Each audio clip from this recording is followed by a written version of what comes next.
राधे राधे दोस्तों। जब जीवन समाप्ति की ओर होता है तब असली प्रश्न उठता है कि अब क्या होगा।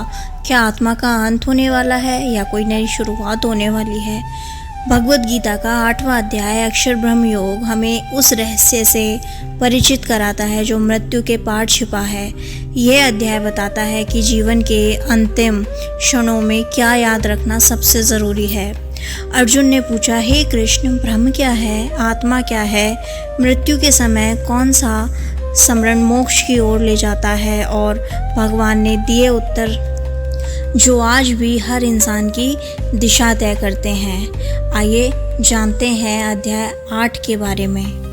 अर्जुन इस अध्याय की शुरुआत में ही श्री कृष्ण से कुछ गूढ़ प्रश्न करते हैं, जैसे कि ब्रह्म क्या है, कर्म क्या है, अंत समय में भगवान को कैसे याद करें। भगवान श्री कृष्ण इन सभी प्रश्नों के उत्तर बड़े प्रेम और ज्ञान से देते हैं। इस अध्याय में मृत्यु के समय भगवान को याद करने की महत्वता, पुनर्जन्म से मुक्ति का मार्ग और परम धाम अर्थात परम लक्ष्य तक पहुँचने की प्रक्रिया बताई गई है। ब्रह्म क्या है? श्री कृष्ण कहते हैं कि ब्रह्म वह परमात्मा है जो अविनाशी है, जो न तो जन्म लेता है न मरता है और जो सबके अंदर विद्यमान है। कर्म क्या है? सब प्राणियों का स्वभाव अनुसार कार्य करना और उसका फल भोगना ही कर्म है। संपूर्ण सृष्टि कर्म के नियम से ही चलती है। मृत्यु के समय क्या स्मरण रखना चाहिए? श्री कृष्ण कहते हैं, जो जैसा मुझे अंत समय में याद करता है वही उसे प्राप्ति होती है।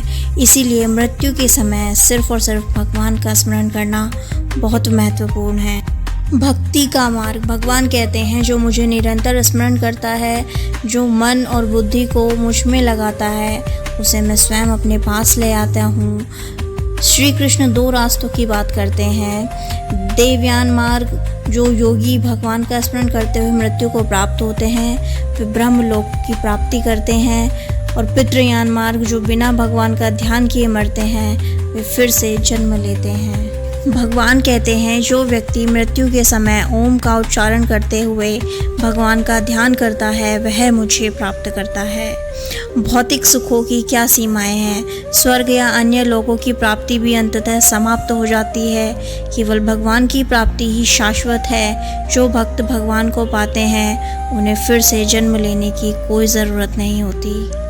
इस अध्याय से हमें यह सीख मिलती है, भगवान का स्मरण जीवन और मृत्यु दोनों में ही लाभकारी है। मृत्यु के समय क्या सोचते हैं यह हमारे अगले जीवन का आधार बनता है। ओम और भगवान का ध्यान मुक्ति का द्वार है। स्वर्ग भी एक समय के बाद खत्म हो जाता है, पर भगवान का धाम सदा सदा के लिए होता है। भक्ति और भगवान पर मन लगाना यही सच्चा मार्ग है। जो व्यक्ति मृत्यु के समय केवल भगवान का स्मरण करते हैं, शरीर त्यागते हैं, वे भगवान को ही प्राप्त होते हैं, इसमें कोई संदेह नहीं है। जीवन की सबसे बड़ी सच्चाई है मृत्यु, लेकिन भगवद गीता हमें सिखाती है कि मृत्यु अंत नहीं, एक आरंभ है। यदि अंत समय में भगवान को याद किया जाए तो यह आत्मा जन्म मरण के चक्र से मुक्त हो सकती है। गीता में यह भी कहा गया है कि जब इंसान किसी की कमी को पूरा करता है, सही अर्थ में वह इंसान महान होता है। जब वाणी मौन होती है तब मन बोलता है, जब मन मौन होता है तब बुद्धि बोलती है, जब बुद्धि मौन होती है तो आत्मा बोलती है, और जब आत्मा भी मौन होती है तब परमात्मा बोलता है। जिस डर से आत्मविश्वास की हानि होने लगे, उस डर का अंत करना आवश्यक हो जाता है। कोई हमारा बुरा करे यह उसका कर्म है, लेकिन हम किसी का बुरा न करें यही हमारा धर्म है।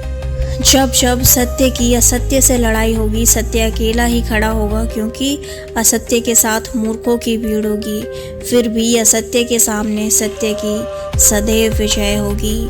हमारे जीवन में समस्याएं बिना किसी कारण के नहीं आती, उनका आना एक इशारा है कि हमें जीवन में कुछ बदलाव करने की ज़रूरत है। यदि कोई भरोसा तोड़े तो उसका भी धन्यवाद करें, क्योंकि वह हमें सिखाता है कि भरोसा बहुत सोच समझ कर करना चाहिए। गीता में लिखा है, जब भक्ति में मन लगने लगे तो समझ लेना भगवान को नहीं, भगवान ने आपको चुना है। यदि तुम्हारे अंदर खुद को बदलने की ताकत नहीं है तो तुम्हारा कोई अधिकार नहीं है कि तुम भगवान को या भाग्य को दोष दो। इस वीडियो में सिर्फ इतना ही। अगर आपको वीडियो पसंद आई हो तो लाइक कर देना और चैनल को सब्सक्राइब कर लेना। हरे कृष्णा।